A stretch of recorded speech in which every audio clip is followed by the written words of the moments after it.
اعوذ باللہ من الشیطان الرجیم بسم اللہ الرحمن الرحیم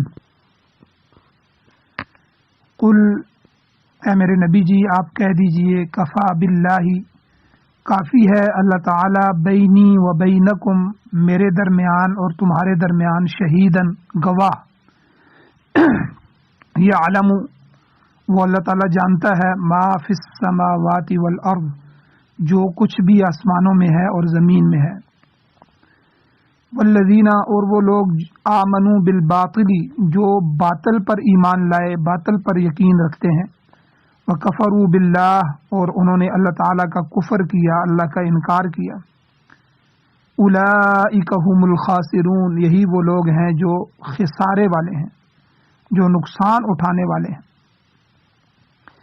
وَيَسْتَعْجِلُونَكَ اور اے نبی آپ سے جلدی طلب کرتے ہیں بالعذاب عذاب کو ولولا اجل مسمن اور اگر ایک وقت مقررہ نہ ہوتا لجاءہم العذاب البتہ آتا ان کے پاس عذاب پہنچتا ان کو عذاب وَلَيَأْتِيَنَّهُمْ بَغْتَةً اور البتہ ضرور بالضرور آئے گا ان کے پاس بغتتاً یہ عذاب اچانک وہم لا یشعرون اس حال میں کہ وہ شعور بھی نہیں رکھتے ہوں گے ان کو خبر بھی نہ ہوگی یستعجلونک بالعذاب وہ آپ سے عذاب کو جلدی طلب کرتے ہیں حالانکہ وَإِنَّ جہنم اور بے شک جہنم جو ہے لمحیطۃ بالکافرین وہ کافروں کو ڈھانپنے والی ہے کافروں کو گھیرنے والی ہے دوزخ جو ہے وہ گھیرنے والی ہے کفر کرنے والوں کو یوم یغشاہم العذاب جس دن ڈھانپ لے گا ان کو عذاب گھیر لے گا ان کو عذاب من فوقہم ان کے اوپر سے بھی ومن تحت ارجلہم اور ان کے پاؤں کے نیچے سے بھی ویقول اور اللہ تعالیٰ ان کو کہے گا کہ ذوقوا چکھو تم ما کنتم تعملون وہ جو کہ تم عمل کیا کرتے تھے جو تم کام کیا کرتے تھے اب چکھو اس کو یا عبادی الذین اب ایمانداروں سے اللہ تعالیٰ فرماتے ہیں اے میرے وہ بندو آمنو جو ایمان لائے یا عبادی الذین آمنو اے میرے ایماندار بندو ان ارضی واسعہ کہ بے شک میری زمین بہت وسیع ہے فإیایا فاعبدون بس میری ہی عبادت کرو کل نفس ذائقۃ الموت ہر ایک نفس وہ چکھنے والا ہے موت کا مزہ موت کا ذائقہ ثم الینا ترجعون پھر بے شک ہماری طرف ہی تم لٹائے جاؤ گے والذین آمنوا اور وہ لوگ جو ایمان لائے وعملوا الصالحات اور نیک اعمال کیے لنبوئنہم ہم ضرور بالضرور ان کو ٹھکانہ دیں گے من الجنتی جنت غرفن جنت کے بالا خانوں میں تجری من تحتها الانہار جاری ہوگی ان کے نیچے ان کے سامنے نہریں خالدین فیہا اور وہ اس میں ہمیشہ رہنے والے ہوں گے نعم اجر العاملین کتنا اچھا بدلہ ہے عمل کرنے والوں کا الذین وہ لوگ کہ جنہوں نے صبر کیا وعلی ربہم یتوکلون اور وہ اپنے رب پر توکل کرتے ہیں اپنے رب پر بھروسہ رکھتے ہیں سورۃ العنکبوت جو کہ قرآن مجید کی 29ویں سورت ہے اس کی آیت نمبر 52 سے لے کر 59 تک چند آیات آپ کے سامنے تلاوت ہوئی ہیں آپ نے ان کا ترجمہ سماعت فرمایا سب سے پہلے ربط آیات ہے کہ ان آیتوں کا گزرنے والی آیات کے ساتھ کیا تعلق ہے کیا ربط ہے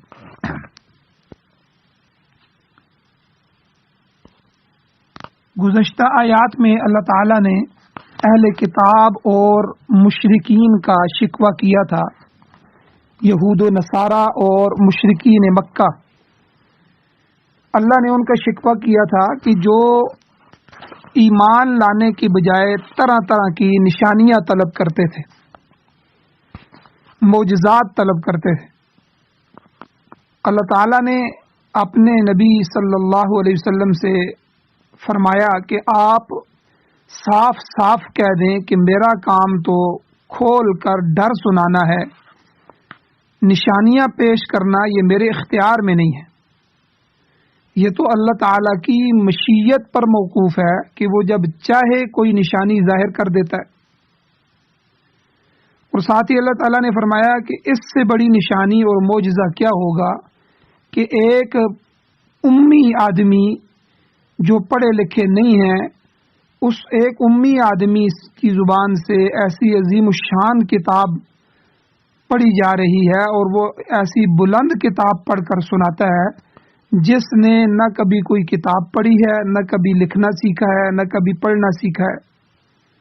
اور یہ قرآن مجید ایسے علوم اور معارف پر مشتمل ہے کہ جس کا کوئی انسان احاطہ نہیں کر سکتا۔ اور مشرکین عرب جو ہیں وہ عربی جانتے ہیں، اس میں ماہر ہیں، تو وہ ایسی کتاب لکھ کر لا نہیں سکتے، ایسی کتاب پیش نہیں کر سکتے، اس کتاب کا مقابلہ نہیں کر سکتے۔ اللہ تعالیٰ نے فرمایا کہ یہ لوگ جو انکار کر رہے ہیں، تو انکار کرنے والے انکار کرتے ہیں، تو کل کفا باللہ بینی و بینکم شہیدا، تو اے میرے پیغمبر آپ ان کو کہہ دیں کہ میرے اور تمہارے درمیان اللہ ہی گواہ کافی ہے۔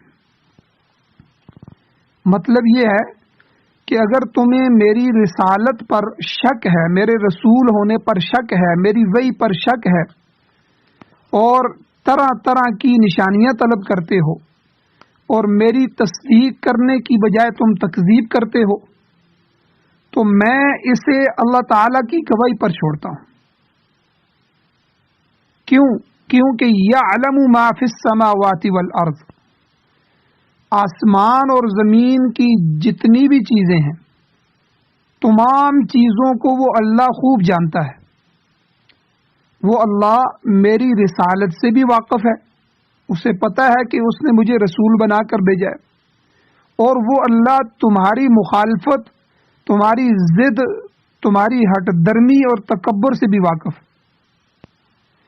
جو کچھ تم زبان پر لاتے ہو اس سے بھی وہ اللہ واقف ہے، اور جو کچھ دل میں رکھتے ہو اس کو بھی وہ اللہ جانتا ہے۔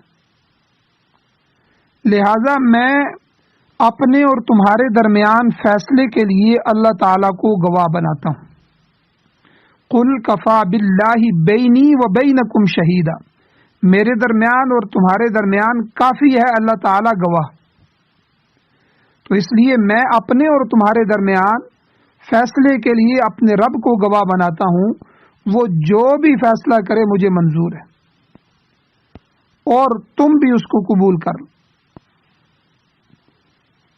پھر فرمایا اللہ تعالیٰ نے کہ تم لوگ حق شناسی سے اجتناب کر رہے ہو، حق کو پہچاننے سے اجتناب کر رہے ہو، مگر یاد رکھو والذین آمنوا بالباطل وکفروا باللہ، جو لوگ باطل پر یقین رکھتے ہیں، بتوں کی پوجا کرتے ہیں، غلط کام کو صحیح سمجھتے ہیں، اور وکفروا باللہ، اللہ تعالیٰ کی توحید کا انکار کرتے ہیں، اللہ کا انکار کر رہے ہیں، اولئک ھم الخاسرون، یہی لوگ نقصان اٹھانے والے ہیں، یہی لوگ خسارے میں ہیں۔ یہ بڑے بدبخت لوگ ہیں جو جھوٹی باتوں کو تو مانتے ہیں مگر خدا کی وحدانیت کو نہیں مانتے، اللہ کی وحی سے منہ پھیرتے ہیں اور نبیوں کی رسالت کا انکار کرتے ہیں۔ ان کے حصے میں ہمیشہ کی ناکامی آئے گی۔ اور اللہ تعالیٰ نے آگے فرمایا کہ یہ لوگ تعصب، ضد، ہٹ درمی اور عناد کی وجہ سے، بغض کی وجہ سے وَيَسْتَعْجِلُونَكَ بِالْعَذَابِ، آپ سے عذاب جلدی کرنے کا مطالبہ کرتے ہیں، اور بار بار کہتے ہیں کہ اگر تو اپنے دعوے میں سچا ہے تو ہم پر کوئی عذاب بھیج دے۔ او تسقط السماء کما زعمت علینا کسفا، بنی اسرائیل، سورہ بنی اسرائیل میں آیت نمبر 92 ہے۔ کبھی کہتے ہیں کہ ہم پر آسمان کا کوئی ٹکڑا ہی گرا دے، یا فامطر علینا حجارۃ من السماء، سورہ انفال کی آیت نمبر 32 ہے. کبھی کہتے ہیں کہ ہم پر آسمان سے پتھر برسا دے، لیکن حقیقت یہ ہے کہ اللہ کے ہاں ہر چیز کے لیے ایک وقت مقرر ہے. اللہ کے ہاں ہر آدمی کی زندگی مقرر ہے، ہر آدمی کی سانس مقرر ہے، ہر آدمی نے کتنے لقمے کھانے ہیں وہ لقمے مقرر ہیں، ہر آدمی کی روزی مقرر ہے، ہر آدمی کی موت کا وقت مقرر ہے. ہر چیز اللہ نے لکھ دی ہے، مقرر ہے. حقیقت یہی ہے کہ اللہ کے ہاں ہر چیز کے لیے ایک وقت مقررہ ہے. تو اللہ نے کہا کہ وَلَوْلَا أَجَلٌ مُّسَمًّى لَجَاءَهُمُ الْعَذَابُ، اگر یہ وقت مقررہ نہ ہوتا تو ان پر فوراً عذاب آ جاتا اور یہ لوگ خدا کی گرفت میں آ جاتے. اللہ تعالیٰ کا فرمان ہے کہ ہر امت اور قوم کے لیے بھی ایک وقت مقرر ہے. سورۃ الاعراف کی آیت نمبر 34 ہے، اللہ فرماتے ہیں فَإِذَا جَاءَ أَجَلُهُمْ لَا يَسْتَأْخِرُونَ سَاعَةً وَلَا يَسْتَقْدِمُونَ. فَإِذَا جَاءَ أَجَلُهُمْ، جب وہ وقت پورا ہو جاتا ہے، وقت مقرر آ جاتا ہے، لا يَسْتَأْخِرُونَ سَاعَةً، تو ایک سیکنڈ بھی تاخیر نہیں ہوتی، وَلَا يَسْتَقْدِمُونَ، ایک سیکنڈ بھی آگے نہیں جاتا، آگے پیچھے نہیں ہوتا، فوراً گرفت شروع ہو جاتی ہے. فرمایا یہ لوگ آپ سے جلدی عذاب طلب کرتے ہیں. وَلَيَأْتِيَنَّهُمْ بَغْتَةً، یہ یقیناً ان کے پاس اچانک آ جائے گا.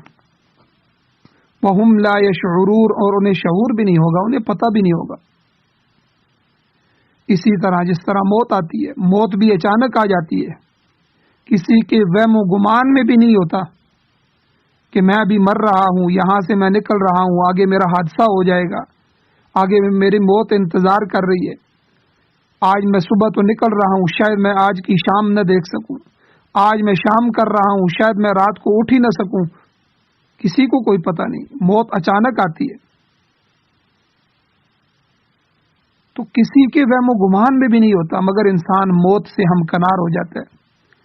اسی طرح اقوام کو جو شکست ہوتی ہے وہ بھی اچانک ہی آ جاتی. اللہ نے فرعونیوں کو سزا دی تو فرعون اور فرعون کی فوجیں وہ سوچ بھی نہیں سکتے تھے کہ اتنی جلدی سارے کے سارے غرق ہو جائیں گے. وہ تو موسیٰ علیہ السلام اور موسیٰ علیہ السلام کی قوم بنی اسرائیل کو پکڑنے جا رہے تھے اور بالکل پکڑ ہی لیا تھا کہ آگے دریا تھا اور پیچھے اس کی فوجیں تھی، بالکل بے غم تھے. لیکن چند لمحوں میں اللہ تعالیٰ نے ان کو شکست دی اور سارا میدان پلٹ گیا. کہ وہی دریا کہ جس دریا سے اللہ نے موسیٰ علیہ السلام کو رستے دیے اور ان رستوں سے ان کے قبیلوں کو گزارا، بنی اسرائیل کو گزارا، انہی رستوں میں لا کے اللہ نے فرعون کو غرق کر دیا. اور اسی طرح جب مکے والوں کا وقت پورا ہو گیا تو مکے والوں کے تو تصور بھی نہیں تھا، مکہ تو ان کے قبضے میں تھا اور سارے کے سارے اپنے گھروں میں تھے، اور جو ہے وہ مدینے کو گویا کہ خالی سمجھا جا رہا تھا کہ اب مدینہ جو ہے اس کو محفوظ رکھنا ہے. لیکن جب مکے والوں کا وقت آ گیا تو حضور علیہ الصلوۃ والسلام 10,000 قدسیوں کی جماعت کے ساتھ جو ہے وہ عازم مکہ ہوئے، مکہ کا سفر کیا، اس حال میں کہ وہ بالکل مکے والے بے خبر تھے. حتیٰ کہ مسلمانوں کی جماعت مر الزہران جو ہے یہ جگہ تھی، اس تک پہنچ گئی. اب مکے والوں کو علم ہوا کہ ان کی سزا کا وقت آ گیا ہے. اچانک حضور علیہ الصلوۃ والسلام نے مکہ پر حملہ کر دیا اور جو ہے پورے مکے پہ قبضہ کر لیا. وہ لوگ جو ابھی چند لمحوں پہلے، چند منٹ پہلے، چند گھنٹے پہلے اپنے گھروں کے مالک تھے اور ایک بچے ہوئے تھے، اب مسلمانوں کے قبضے میں آ گئے. اسی طرح خیبر کے اندر جو یہودی بھی تھے وہ بھی اسی طرح اچانک گرفت میں آئے.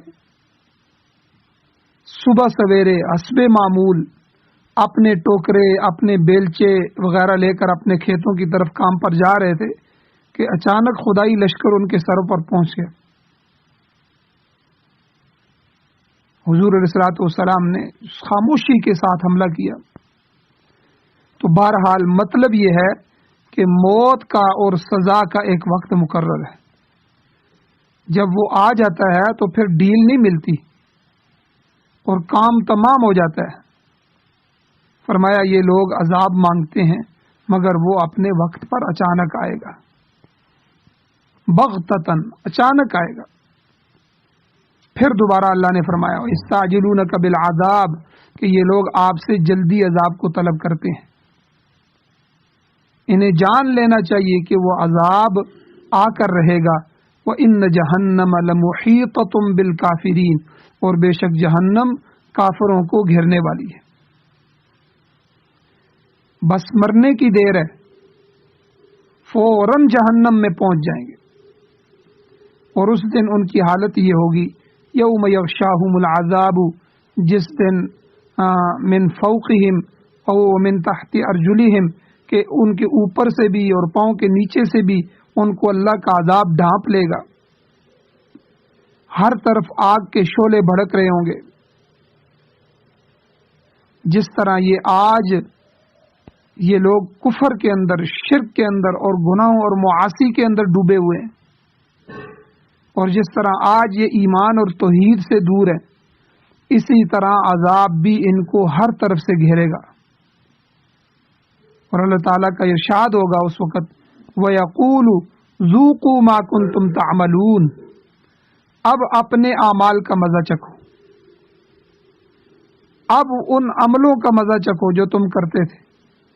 یہ تمہاری کارکردگی ہے اور کارکردگی کے بدلے میں تمہیں جو سزا دی جا رہی ہے یہ تمہارے اپنے کیے ہوئے ہیں. بخاری شریف کی حدیث ہے، روایت میں آتا ہے مانعین زکوٰۃ کے متعلق، جو زکوٰۃ نہیں دیتے، زکوٰۃ کے روکنے والے ہیں، حضور علیہ السلام نے فرمایا کہ ان کا مال قیامت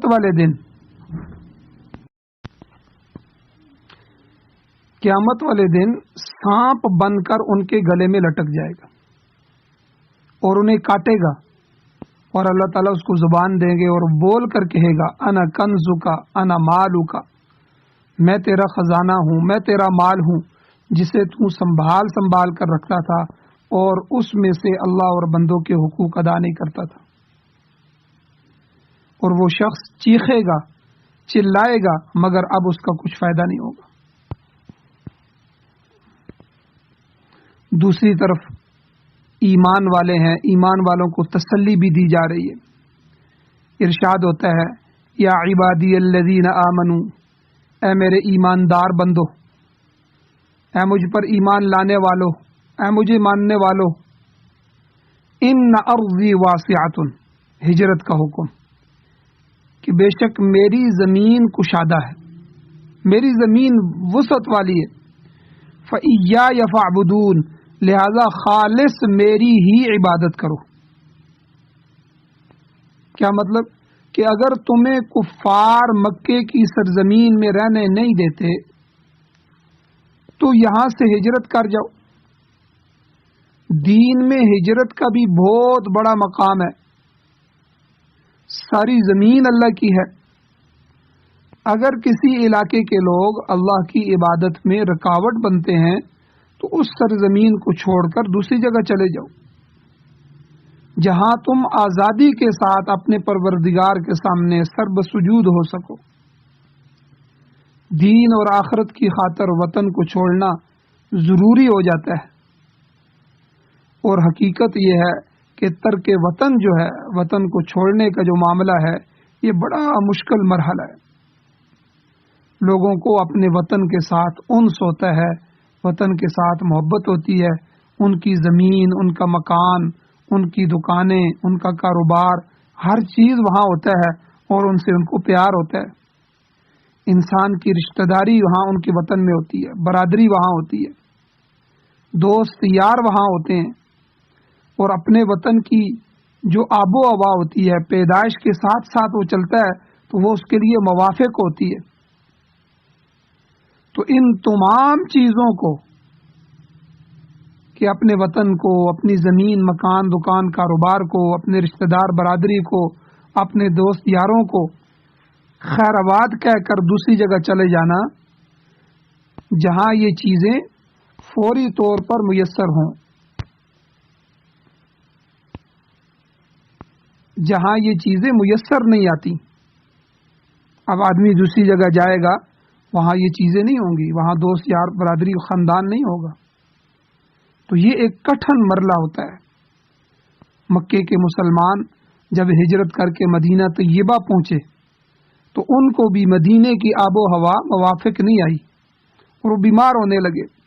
پھر حضور علیہ الصلوۃ والسلام نے دعا فرمائی، مشہور دعا حضور کی، مولا کریم جس طرح ان کو مکہ محبوب تھا اور موافق تھا، اسی طرح مدینے کو بھی بنا دے۔ تو الغرض اللہ تعالیٰ نے اس آیت کے ذریعے ہجرت کی طرف بھی اشارہ کر دیا۔ اور جب کافر لوگ مسلمانوں پر عرصہ حیات تنگ کر دیں، ان کا غلبہ اتنا شدید ہو کہ مسلمان شعار اسلام بھی ادا نہ کر سکے، اذان بھی نہ دے سکے، نماز بھی باجماعت ادا نہ کر سکیں اور کھلے عام کلمہ بھی نہ پڑھ سکیں، تو ایسی حالت میں ہجرت فرض عین ہو جاتی ہے۔ مکے میں یہی حالات پیش آ رہے تھے کہ جب اللہ تعالیٰ نے آپ کو اور آپ کے صحابہ کو ہجرت کا حکم دیا، مولانا شاہ ولی اللہ محدث دہلوی رحمۃ اللہ علیہ لکھتے ہیں کہ ہجرت دو وجہ سے فرض ہوتی ہے۔ ایک وجہ یہ ہے کہ کوئی اہل ایمان اپنے دین اور ایمان کی حفاظت نہ کر سکے، تو اس کا فرض ہے کہ وہ ایسی جگہ چلا جائے کہ جہاں وہ اپنے دین اور ایمان کی حفاظت کر سکے۔ آپ دیکھیں حضور علیہ الصلوۃ والسلام اور آپ کے صحابہ رضوان اللہ تعالی علیہم اجمعین نے اس وجہ کی بنا پر مکے سے مدینے کی طرف ہجرت کی کہ حضور اور صحابہ وہاں اپنے دین اور ایمان کی بھی حفاظت نہیں کر سکتے، مشکل حالات تھے۔ تو ایسے حالات میں جو شخص ہجرت کی استطاعت رکھنے کے باوجود ہجرت نہیں کرتا تو اس کی سزا جہنم ہے، جیسے سورۃ النساء میں اللہ تعالیٰ نے فرمایا کہ فَأُولَئِكَ مَأْوَاهُمْ جَهَنَّمُ، کہ ایسے لوگوں کا ٹھکانہ جہنم ہے۔ شاہ ولی اللہ محدث دہلوی رحمۃ اللہ علیہ فرماتے ہیں کہ مسلمانوں پر ہجرت اس وقت بھی فرض ہو جاتی ہے جب کسی مقام پر اس کے لیے رزق حلال حاصل کرنا محال ہو جائے۔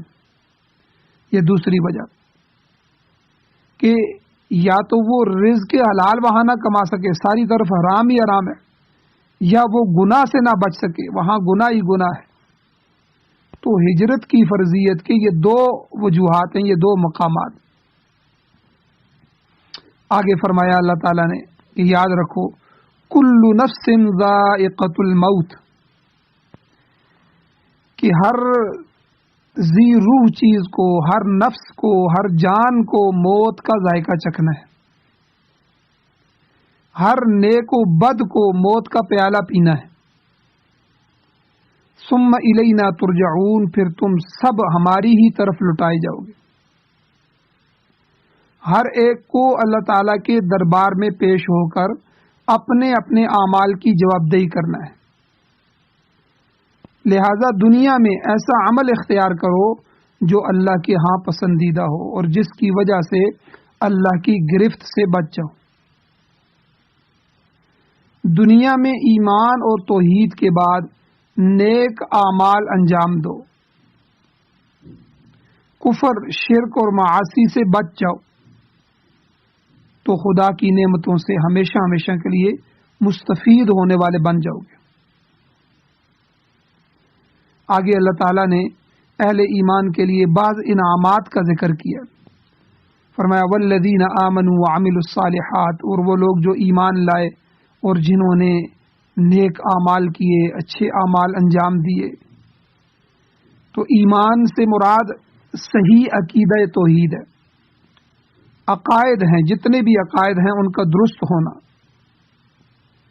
اور اچھے اعمال میں نماز، روزہ، زکوٰۃ، حج، جہاد، قربانی، صدقہ، خیرات وغیرہ وغیرہ، یہ سارے امور شامل۔ فرمایا ایسے لوگوں کو لَنُبَوِّئَنَّهُم مِّنَ الْجَنَّةِ غُرَفًا، ہم ضرور جنت کے بالا خانوں میں جگہ دیں گے۔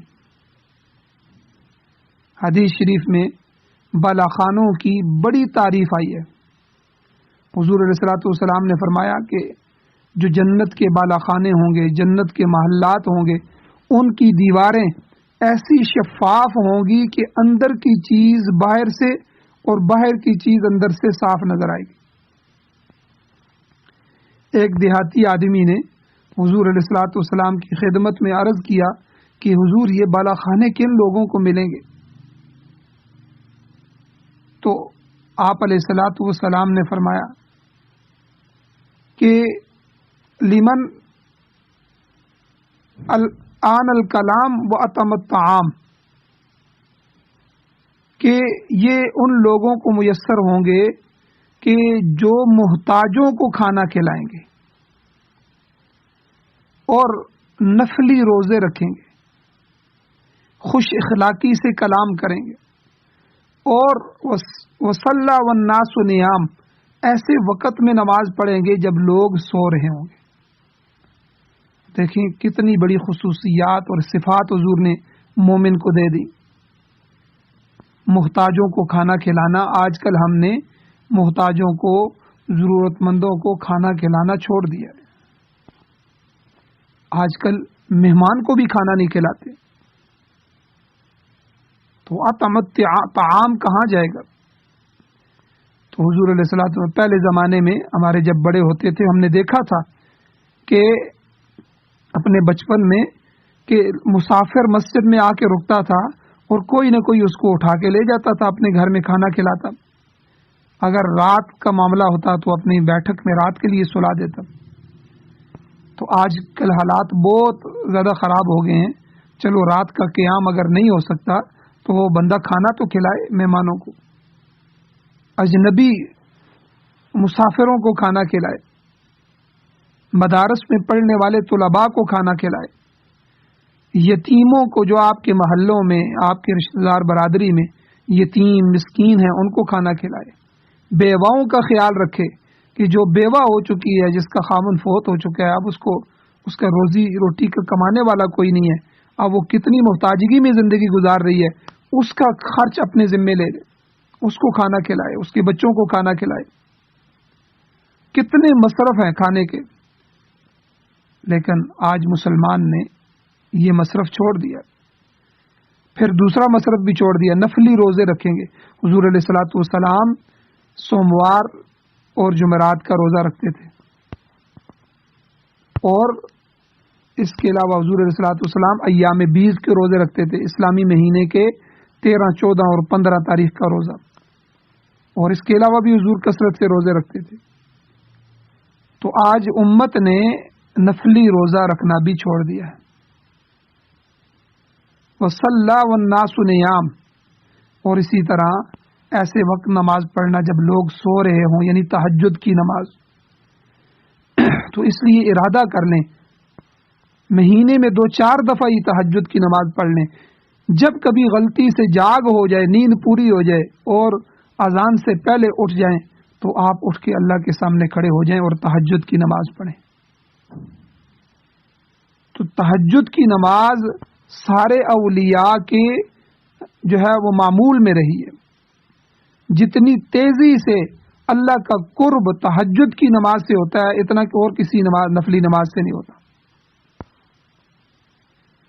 تو دیہاتی نے حضور علیہ السلام سے پوچھا، حضور یہ جو آپ اتنے بالا خانوں کی تعریف کر رہے ہیں، جنت کے محلات کی تعریف کر رہے ہیں کہ ایسی صاف اور شفاف ان کی دیواریں ہوں گی کہ شیشے اور بلور کے ان کے جو ہے محلات ہوں گے، تو وہ صاف صاف باہر سے اندر اور اندر سے باہر نظر آ رہے ہوں گے، حضور یہ بالا خانے کن کو ملیں گے؟ تو حضور علیہ السلام نے کیا فرمایا کہ ان لوگوں کو ملیں گے جو محتاجوں کو کھانا کھلائیں گے، نفلی روزے رکھیں گے، خوش اخلاقی سے کلام کریں گے، اچھے طریقے سے بات کرنا، ہنس کے بات کرنا، خندہ پیشانی سے مسلمان کو ملنا اور خوش اخلاقی سے کسی سے بات کرنا، یہ کتنی بڑی نیکی ہے۔ تو حضور نے فرمایا کہ ایسے لوگوں کو یہ بارہ خانے ملیں گے، اور کیسے ہوں گے؟ تجری من تحت الانہار، جن کے نیچے، جن کے سامنے نہریں بہتی ہوں گی، خالدین فیہا، اور وہ لوگ ہمیشہ اس میں رہیں گے، یعنی وہاں سے کبھی نکالے نہیں جائیں گے، یعنی کہ دے دیا اور دینے کے بعد پھر لے لیا۔ آگے اللہ فرماتے ہیں نعم اجر العاملین، یہ عمل کرنے والوں کا نہایت ہی اچھا بدلہ ہوگا۔ ہر عامل کا عمل نتیجہ خیز ثابت ہوگا، اور اللہ تعالیٰ کسی کے عمل کو ضائع نہیں کرے گا، بشرطے کہ اس کی تہ میں ایمان اور اخلاص موجود ہو۔ اگر ایمان موجود ہے، اخلاص موجود ہے، تو اللہ تعالیٰ کسی کے عمل کو ضائع نہیں کرے گا۔ اور فرمایا یہ ان عاملین کا تذکرہ ہے الذین صبروا، جنہوں نے ہر قسم کی تکالیف کو برداشت کر کے صبر کا مظاہرہ کیا، دین کو بیان کیا، دین پر چلے، تو ظاہر بات ہے ان کے مخالفین پیدا ہوئے، تو کفار نے، مخالفین نے ان کو ایذائیں دیں، تو انہوں نے وہ ساری ایذائیں، تکلیفیں، مصیبتیں جھیلیں، اور یہاں تک کہ وطن سے ہجرت کرنی پڑی تو ہجرت بھی کر لی، اور اس کے علاوہ دیگر مصائب اور تکالیف بھی برداشت کیے۔ اللہ کی توحید، خدا کا ذکر، اس کی نعمتوں کا شکر، اور نماز کی طرح صبر بھی ہمارے دین کا بہت بڑا اصول ہے۔ صبر مصیبت کے وقت بھی کرنا پڑتا ہے، اور عبادت کے وقت بھی صبر کی ضرورت ہوتی ہے۔ نفسانی خواہشات اور رسومات باطلہ کے ترک کرنے میں بھی صبر کی ضرورت پڑتی ہے۔ تو صبر عن المعصیہ، معصیت سے بچنے کے لیے بھی اپنے آپ کو روکنا، صبر کرنا، اور اطاعت اور نیکی پر جم جانے کے لیے بھی صبر کرنا، اور مصیبت پر صبر کرنا، یہ 3 قسمیں ہیں صبر کی۔ تو جو شخص صبر نہیں کرتا وہ ناکام ہو جاتا ہے۔ فرمایا کہ آخرت کے انعام ان لوگوں کا حصہ ہیں جنہوں نے صبر کیا۔ ایک دوسری بات، وَعَلَىٰ رَبِّهِمْ يَتَوَكَّلُونَ، اور جنہوں نے اپنے پروردگار پر بھروسہ کیا، جن کو یقین ہے کہ سارا اختیار اللہ تعالیٰ کے پاس ہے، وہی قادر مطلق ہے، وہی اللہ علیم کل ہے، وہی اللہ وحدہ لا شریک ہے، وہی حاجت روا، وہی مشکل کشا ہے، اور وہی اللہ نیکی کا بدلہ دینے والا بھی ہے۔ جو لوگ دنیا کی زندگی میں اپنی کوشش کو جاری رکھتے ہوئے اللہ وحدہ لا شریک کی ذات پر اعتماد کرتے رہے، ان کو جنت میں یقیناً اعلیٰ درجات حاصل ہوں گے۔ تو وَعَلَىٰ رَبِّهِمْ يَتَوَكَّلُونَ، تو وہ اپنے رب پر توکل کرتے ہیں۔ تو صابرین، شاکرین اور متوکلین، ان کا بڑا درجہ ہے اللہ کے ہاں۔ اللہ تعالیٰ سے دعا ہے اللہ ہمیں بھی عمل کی توفیق عطا فرمائے، اور قرآن مجید کی اندر جو ایمان والوں کی صفات اللہ نے بیان فرمائی ہیں، اللہ تعالیٰ ہمارے اندر بھی ان صفات کو پیدا فرمائے، اور ہماری نسلوں میں بھی اللہ تعالیٰ دین کو زندہ فرمائے۔ وآخر دعوانا ان الحمد للہ رب العالمین۔